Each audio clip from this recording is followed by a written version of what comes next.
And I'm now joined by Scott Reddel with Accenture. Scott, thank you so much for being here. I'm really excited to pick your brain about the new paper that you've put together.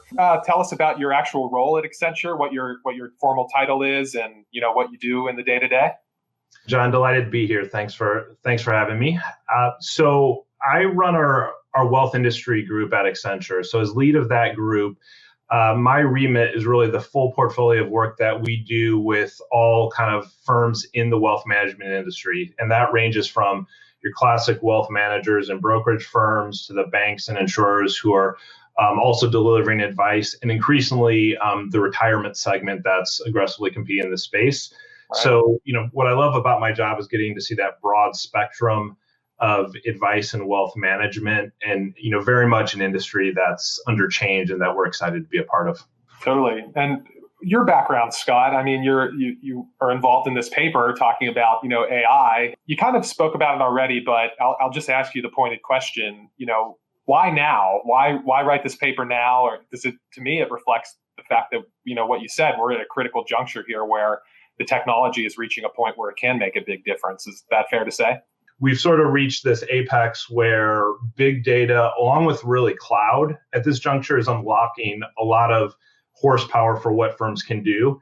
I think the technology, candidly, has been there for a period of time, but we've also seen a shift in the industry, particularly in financial services, where there's just more adoption around cloud and some of these newer technologies, where it's really more ingrained in the enterprise, and we see this opportunity to drive results out of AI. Yeah, and just another high-level question before we talk about some of the really eye-opening statistics that you identify. If you could compare, where the financial services industry is right now compared to other sectors of the economy, probably fair to say, we're fairly far behind what some other groups are doing. I mean, you almost hate to cite the example of an Amazon or just the consumer-facing companies that are out there. They've proven a lot of what can be done, I think. Yeah, absolutely. And I would say as an industry, even when we just look at our financial services partners and look at what's been done in digital banking and retail banking, I think we'd say we're a good ways behind that. I'm sure we'll get into it with the study, just the element of the human interaction and integrating advisors into kind of how we drive results here. We've just seen that be a big hindrance in really driving a lot of the adoption. Well, let's talk statistics. First of all, I'll just read one out, and I'd love for you to respond to it and tell me, what it made you think about when you identified it, right? And so, first of all, 6 in 7 respondents, 85%, believe that the promise of AI within wealth management is, and this is a quote, currently more hype than reality. There's always a degree of hype, but Scott, this is pretty striking to see just such a high figure here, 85% saying that. What do you make of it? And we were surprised by the results because when we embarked on this survey and we looked across a broad swath of executives, in the industry, we are having these conversations daily with all those types of firms and executives. So it very much is on the forefront of the agenda of these firms. But it surprised us and really drew a stark picture that, collectively we're not painting the right picture of what the value can really be and how the value can be realized, which I think is even more important. I'll read a few more stats off, and if you could just respond to them as well. Another pretty high figure, 7 in 10 say they're focused on either experimenting with the technology through siloed proof of concepts or deploying it across more targeted business groups. What does that stat tell you? People are still kind of thinking about AI in a siloed way. This was a stat that maybe we were less surprised to learn just having lived this on the ground. But I think it speaks to a second major barrier to really driving outcomes. I think on one hand, it's important to acknowledge this is really complex stuff at the foundation, right? So inherently, as this is built bottoms up, we see silos as analytics and technology need to figure out kind of what they need to build.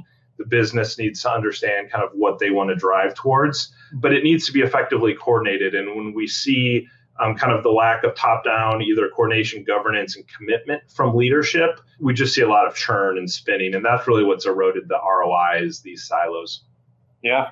Now, I love this next stat that we can talk about because, and it was identified in some of the materials sent to me about the paper that it is a bit of a contradiction, right? That 4 in 5, about 79%, say they're eager to adopt AI tools that deliver improved efficiency and enhancement. So, they see the opportunity according to this stat. So I just thought that was quite interesting to see this response. What did you make of it? I would describe all of this through a common thread of discussion we have with our clients, which is I love it, but show it to me. And so I think there's a recognition this is coming at some point.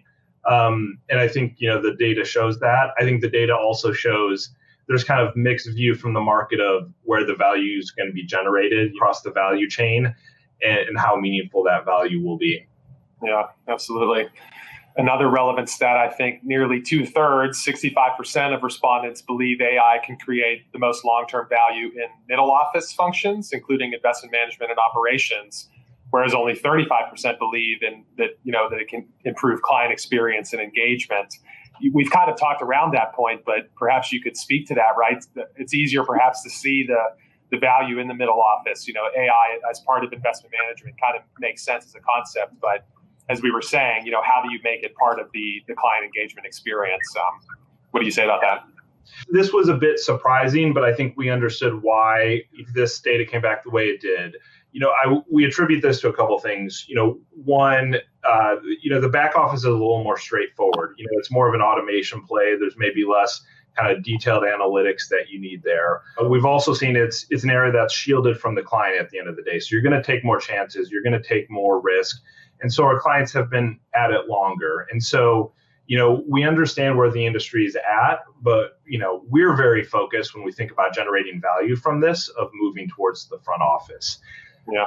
I think even when we start with the middle office, we've done some separate research where we've shown, in the asset management industry, so the institutional players, we're able to generate 300 plus bips from portfolios that are actually driven by AI versus not AI.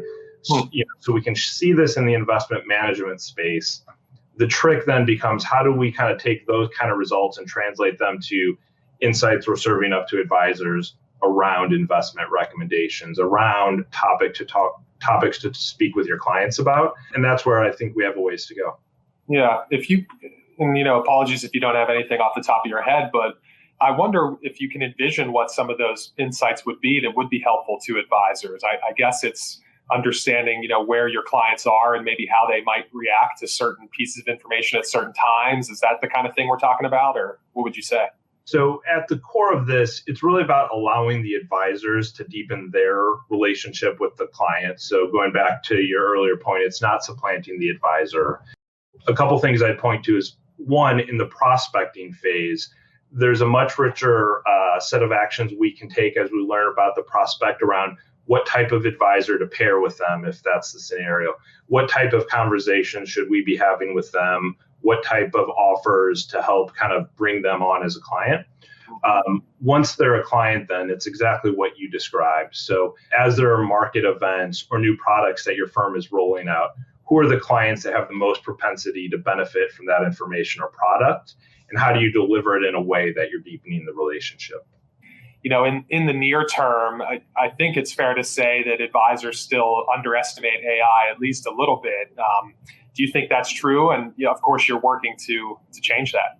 We've done separate research that shows, if you ask advisors what do they most want in new capabilities from their firm, 70% will tell you AI is on the top of the list.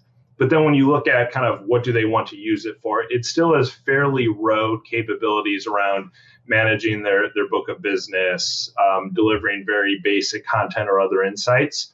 And so we do see a real opportunity to kind of move the needle in what is the real value that AI can generate for an advisor's book of business. And what I mean by that is really allowing them to create a much richer set of prospects, a much better conversion rate to clients than when we think about their average book of a client, really deepening that share of wallet. All right. Well, that, and perhaps to start to wrap up the conversation in the interest of time, Scott, I found this stat really interesting and this is coming from within Accenture, it's not survey data. Accenture estimates that around 30% of advisors' daily activities could eventually be automated through AI. I mean, that's kind of what we've been talking about, but very meaningful. I mean, if you have a third more time to do work dealing with your clients, I mean, that's very appealing. Yeah, absolutely. And that was driven out of an exercise we did with advisors to really look at, kind of what are you doing day to day that's really not adding value to your client or your prospects in some way. So all of those things around, document management, dealing with service requests back to your home firm, operational activities around generating reports and all of that, branch administrative types of things. And there's a great opportunity to, kind of automate, but drive some intelligence into some of that. We see some of that happening right now, but really that's probably the area that we're going to see the biggest leap over the next year. What that really then moves us towards is how are these advisors really improving their acquisition, and engagement with clients now that that's off their plate and they're able to focus on new insights. Right. Well, Scott, this has been a fascinating conversation, and so I really appreciate your participation here. Yeah, no, absolutely, John. Pleasure to speak with you today. Absolutely. Well, take care, Scott. All right. Thank you.